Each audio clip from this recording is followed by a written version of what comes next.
हमारे देश में भी जब किसी बिल्डिंग का आर्किटेक्चर हम देखते हैं वो यूरोपियन स्टाइल का मिलता है तो वो देखने में बहुत ही अलग और बहुत ही सुंदर लगता है। जैसे यूपी के इंदिरापुरम में शिप्रा मॉल है जिसे अब नॉर्थ इंडिया मॉल बोलते हैं। उसका आर्किटेक्चर बिल्कुल ग्रीक आर्किटेक्चर है।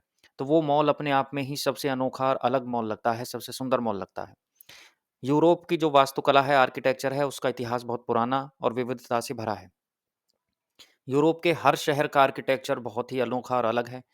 पूरी दुनिया से करोड़ों लोग यूरोप में जाते हैं टूरिज्म के लिए। वहाँ के खूबसूरत शहरों को देखते हैं, वहाँ की गलियों को देखते हैं। वहाँ हर चीज़ का आर्किटेक्चर बहुत ही अनोखा और अलग है, चाहे वो कोई रेज़िडेंशियल बिल्डिंग हो, चाहे कोई सरकारी ऑफ़िस हो, चाहे कोई चर्च हो, चाहे कोई रेस्टोरेंट हो या कोई स्कूल हो, कॉलेज हो, यूनिवर्सिटी हो। भारत में ब्रिटेन ने जो आर्किटेक्चर बनाए बिल्कुल अपने वहाँ की तर्ज पर, वो आर्किटेक्चर आज भी लोगों को बहुत भाते हैं, जैसे इंडिया गेट, जैसे महाराष्ट्र का छत्रपति शिवाजी टर्मिनस। इस प्रकार के आर्किटेक्चर पूरे यूरोप में और वहाँ की कंट्रीज़ में भरे पड़े हैं। वहाँ हर काल की अपनी एक अलग पहचान, शैली और तकनीक रही है। यूरोप की प्रमुख वास्तुशिल्प शैलियों यानी आर्किटेक्चरल स्टाइल्स का विवरण आज की हम वीडियो में देखेंगे। एक होता है क्लासिकल वास्तुकला यानी क्लासिकल आर्किटेक्चर। यह शैली प्राचीन ग्रीस और रोम 850 ईसा पूर्व से 476 ईस्वी तक से शुरू हुई है।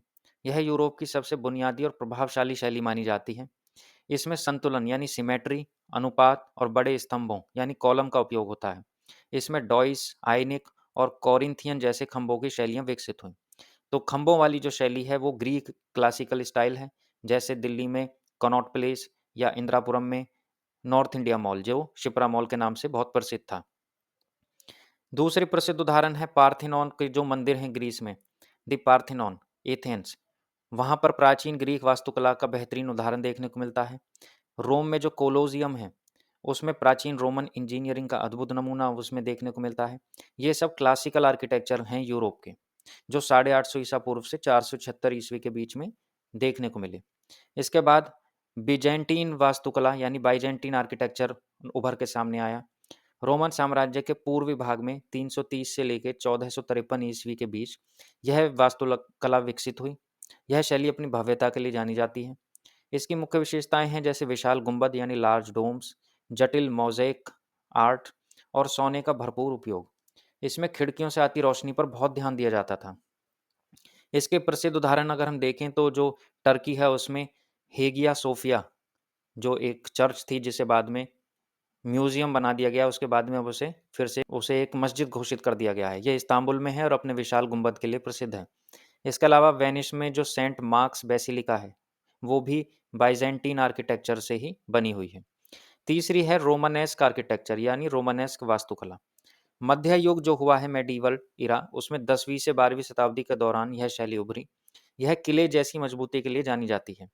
इसकी मुख्य विशेषताएं देखें तो इसमें मोटी दीवारें, गोल मेहराब यानी राउंडेड आर्चेस, मजबूत खंभे और छोटी खिड़कियां देखने को मिलती हैं। ये इमारतें बहुत भारी और सुरक्षित दिखती हैं। पीसा की झुकी हुई मीनार, लीनिंग टावर ऑफ पीसा जो इटली में है, वो इसका एक उदाहरण है रोमानेस्क आर्किटेक्चर का।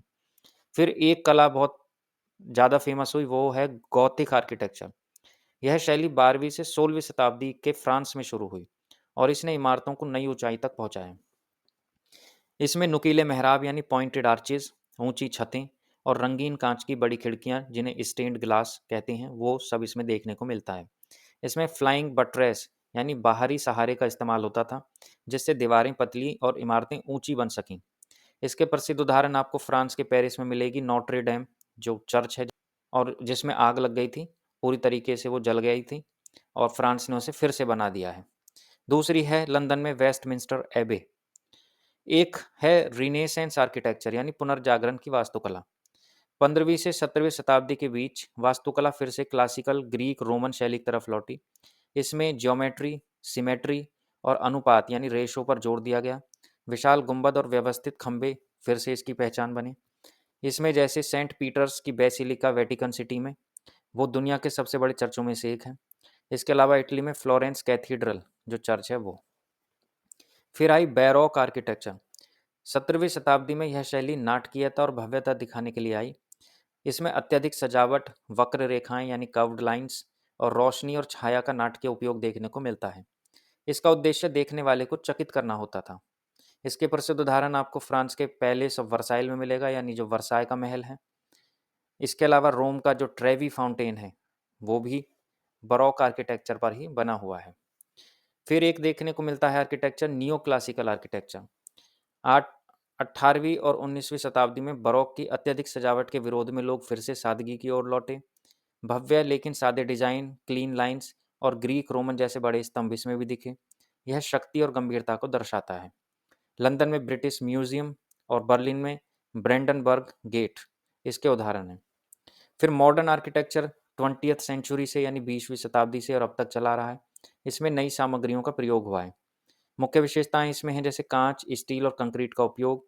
इसमें सजावट की जगह फंक्शनैलिटी यानी कार्यक्षमता पर ध्यान दिया जाता है। आर्ट नोवियो भी इसी समय की एक अनूठी शैली है जो प्राकृतिक आकृतियों से प्रेरित थी।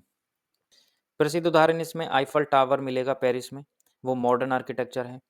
इसके अलावा साग्रादा फैमिलिया बार्सिलोना, गॉथिक और आर्ट नोवियो का मिश्रण है।